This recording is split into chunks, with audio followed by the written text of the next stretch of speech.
Today, we're going to focus on some key features of the Xiaomi Mi 360 camera and show you exactly how to enable and use them. Whether you're setting up your camera for the first time or looking to optimize its functionality, this guide is for you. Let's dive right in. High-definition resolution. By default, the camera records in 1080p HD. You can check or change the resolution in the Mi Home app. Infrared night vision. The night vision mode automatically activates in low-light conditions. If you want to toggle this feature manually, open the Mi Home app, select your camera, and go to Camera Settings. Here, you can switch the night vision settings between auto, on, or off. Motion detection.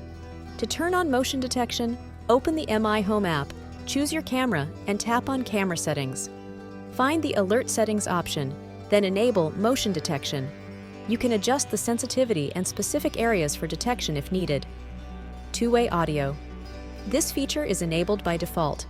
To use it, open the live camera feed in the Mi Home app. There's a microphone icon on the screen. Tap it whenever you want to speak. Pan, tilt, zoom control. To control the camera direction and zoom, open the live feed in the Mi Home app. Use the directional pad to pan or tilt the camera, or pinch on the screen to zoom in and out. That's a quick overview of how to enable and use some of the most valuable features of your Xiaomi Mi 360 camera.